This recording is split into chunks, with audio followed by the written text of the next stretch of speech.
नमस्कार दोस्तों, जय हिंद, वंदे मातरम। स्वागत है आपका अपने न्यूज चैनल बीएमएम न्यूज में। देश दुनिया की तमाम बड़ी खबरों के साथ आइए जानते हैं इस वक्त की महत्वपूर्ण और ताजा सुर्खियां। फिर एक एक खबरें जानेंगे विस्तार से। तो बढ़ते हैं सुर्खियों की ओर। इसी बीच बड़ी खबर निकल कर आ चुकी है। ड्रोन से दागी जाने वाली मिसाइल का ट्रायल पूरा। टैंक, हेलीकॉप्टर और दूसरे ड्रोन को निशाना बना सकेगी।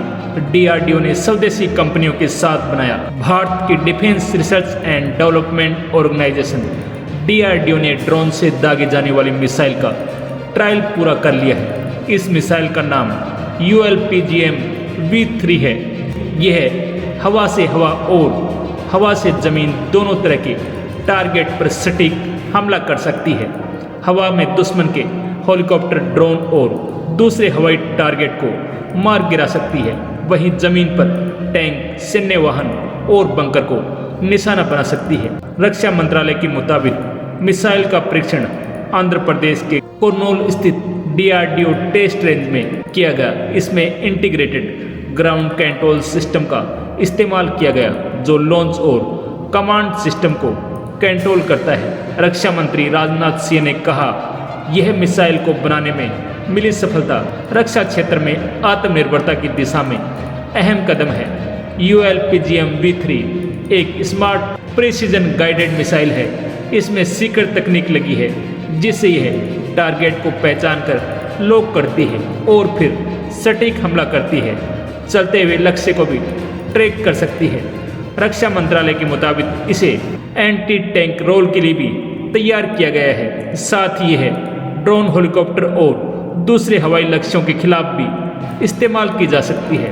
इस मिसाइल को डीआरडीओ के हैदराबाद स्थित रिसर्च सेंटर इमरात की अगुवाई में डेवलप किया गया है। इसके साथ defence research and development laboratory, DRDL terminal ballistics research laboratory और हाई एनर्जी मटेरियल HEMRL भी इस प्रोजेक्ट में शामिल रही।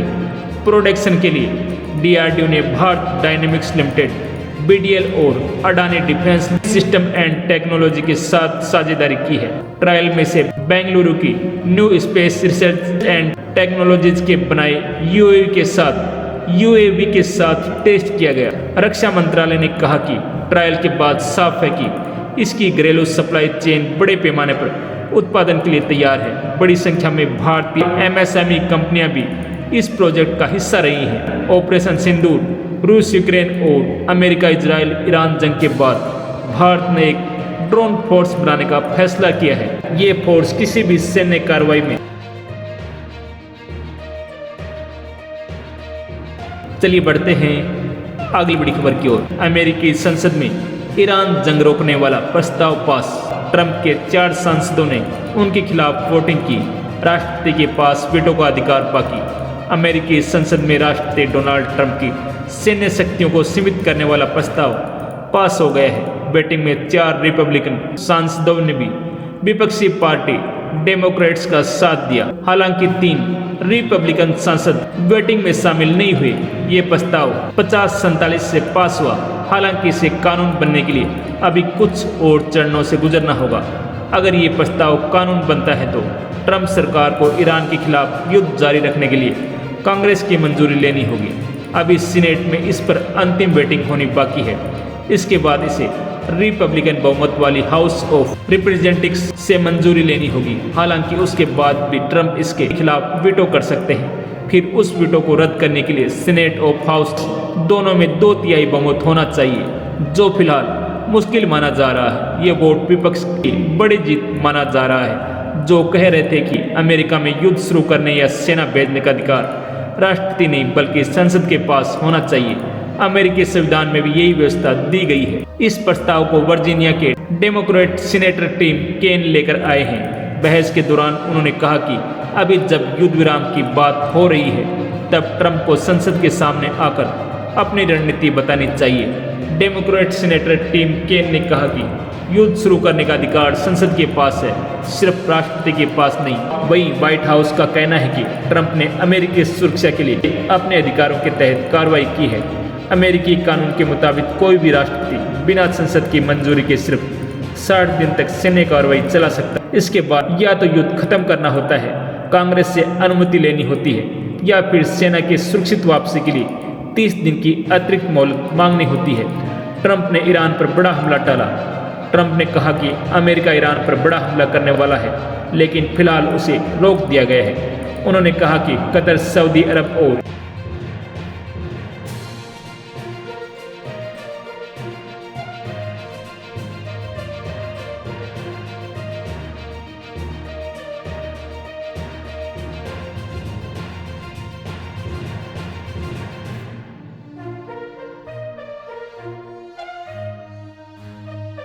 चलिए बढ़ते हैं अगली बड़ी खबर की ओर। जापान ने हवा से बना डाला पेट्रोल डीजल। नई टेक्नोलॉजी ने दुनिया को चौंकाया। जापान की सबसे बड़ी रिफाइनरी इनियोस ने एक फ्यूल डेमो प्लांट लगाया, जिसमें हवा से कार्बन डाइऑक्साइड और पानी से हाइड्रोजन लेकर ईंधन तैयार किया जा रहा है। इस तकनीक को भविष्य का एयर फ्यूल भी कहा जा रहा है। इस तकनीक का पहला चरण डायरेक्ट एयर कैप्चर भी है। इसमें हवा में मौजूद कार्बन डाइऑक्साइड को मशीनों की मदद से अलग किया जाता है। यही इस पूरी तकनीक की सबसे बड़ी खासियत है। दूसरे चरण में सौर और पवन ऊर्जा की मदद से इलेक्ट्रोलाइजर चलाए जाते हैं। इनकी सहायता से पानी को हाइड्रोजन और ऑक्सीजन में अलग किया जाता है। इस प्रक्रिया में ग्रीन एनर्जी का इस्तेमाल होता है। तीसरे चरण में हवा से निकली CO2 और पानी से बने हाइड्रोजन को फिशर ट्रॉप प्रक्रिया से जोड़ा जाता है। इसके बाद सिंथेटिक हाइड्रोकार्बन फ्यूल तैयार होता है।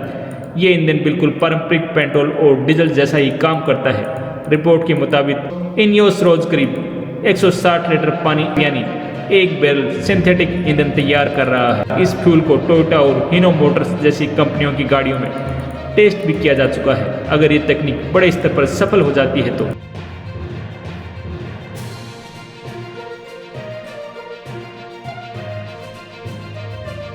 देश में जहां एक और भीषण गर्मी देखने को मिल रही है, वहीं दूसरी ओर मौसम विभाग ने अब टेंशन वाला अलर्ट जारी किया है। IMD ने 17 घंटों के अंदर बिहार, झारखंड, उड़ीसा, उत्तराखंड समेत 19 राज्यों में आंधी तूफान के साथ भीषण बारिश का अलर्ट जारी किया है। इस दौरान 50 से 70 किलोमीटर प्रति घंटे रफ्तार से तेज हवाएं चलेंगी। उत्तर पूर्व के साथ साथ उससे सटे पूर्वी भारत में भीषण बारिश देखने को मिल सकती है। इसके साथ ही मछुआरों को भी समुद्र में न जाने की सलाह दी गई है। पूर्वी उत्तर प्रदेश और आसपास के क्षेत्रों में एक ऊपरी चक्रवाती परिसंचरण स्थित है।